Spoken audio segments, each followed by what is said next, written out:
It's growing season. Now, for many, that's, wonderful, but I sort of live in fear of growing season because I know it's time to look about taking care of our vegetable garden. And I am not a real vegetable garden person. Give me houseplants, vegetable garden, I depend on the experts in our congregation. Now, I am very fortunate to have so many people who are willing to help and who not only love gardening, but really love growing tomatoes. One of the members of this parish has already brought me some tomato seedlings, which I just pray every day that I don't kill them before it's time to replant them. And every year, I'm going to name this parishioner, Richie, brings me some tomato seedlings pretty early because he says his windows at home are full and he has no space for the ones that he would like me to plant in the garden. And he gives me a lot of instructions with them because, you see, Richie goes through this rhythm that people who are gardeners and farmers go through. They know that growing season actually is a year-round endeavor. In some ways, from the moment that they put the garden of last year to sleep, they are already looking towards the garden for next year. They have put away seeds. They are thinking about what to do, what changes they have to make sure that this new crop coming up next year is abundant and fruitful. So with my 5 seedlings, don't tell Richie, but one of them already looks pretty sad. With the 5 seedlings, I have a list of instructions. I need to follow instructions. I need to make certain changes, not huge changes, but I need to pay attention to these seedlings if I want them to grow, to be healthy. The rhythm of our cycle of growing. The church has its rhythm too. We go through the church year, and we could divide our church year in many ways, but one way is to talk about the holy seasons, Advent, Christmas, Epiphany, Lent, Eastertide. That takes up about 6 months of the year. And then the other 6 months is Pentecost, growing season. And when we come into Pentecost, this time we sometimes call ordinary time. Ordinary because it comes from the word ordinal, meaning it's numbered. But ordinary because it is kind of not that time of the the Christmas specialness, but there is something about ordinary time. It allows you to do the grunt work of growing.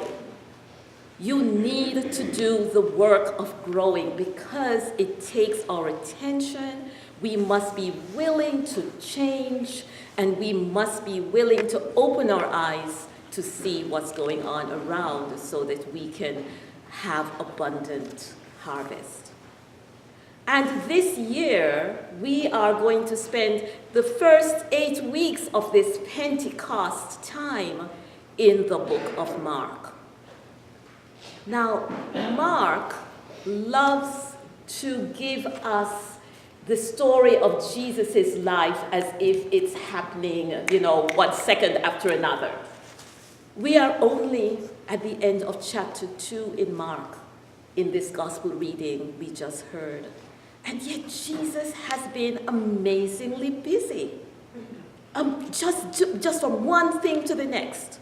After his baptism, Mark immediately places Jesus in the synagogue on the Sabbath day. And there he teaches, but he also heals. And he is being watched. Eyes are on him. And what do people see?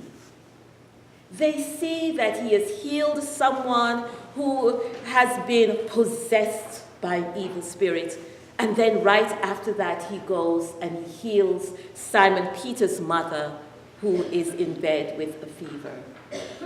But the interesting thing about both those healings is that it's not just about physical well-being. Both these people have been restored to community. Because if you have been labeled as someone with an evil spirit, as being possessed, you are on the outside.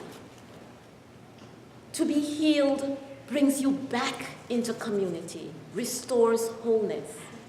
If you are a woman in Jesus' time and you are in bed sick, you cannot do that hospitality which is so important.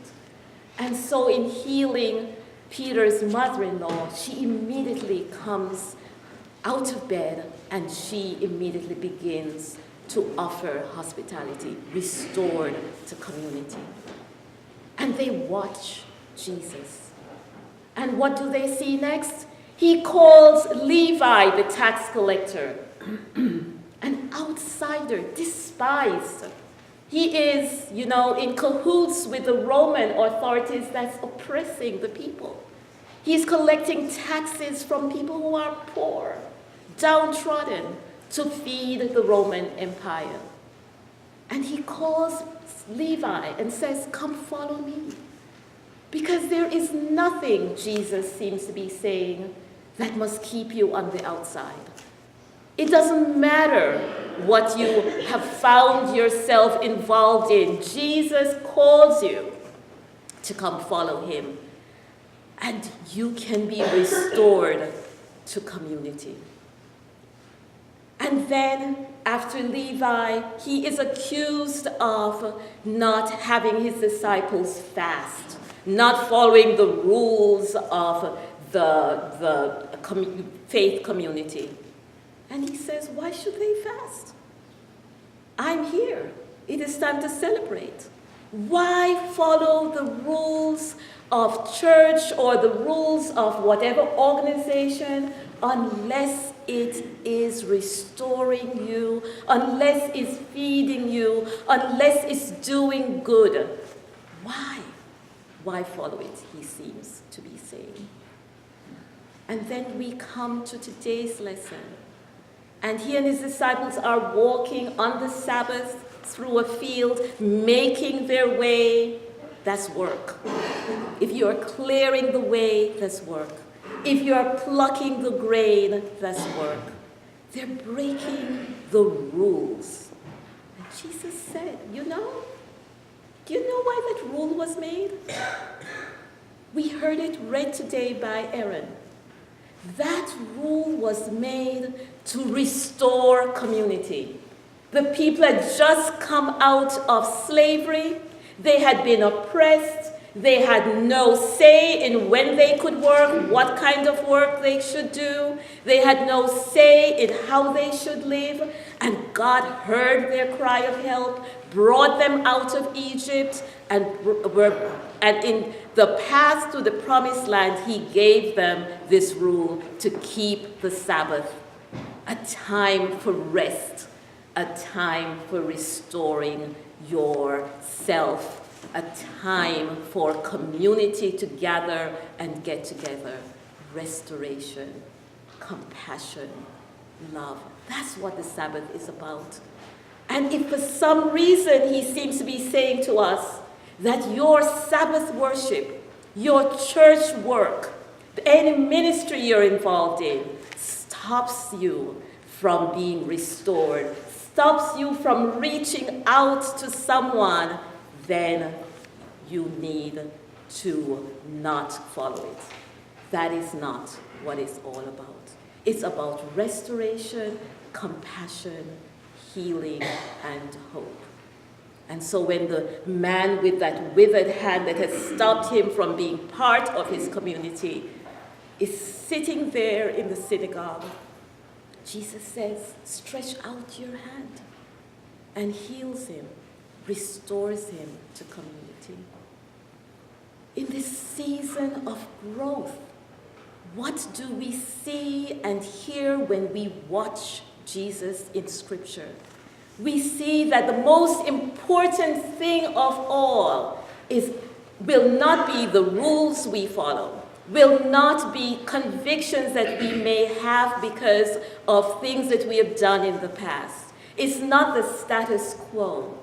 The most important thing, Jesus says, is that we become a people, a community that puts healing, hope, restoration, and compassion first.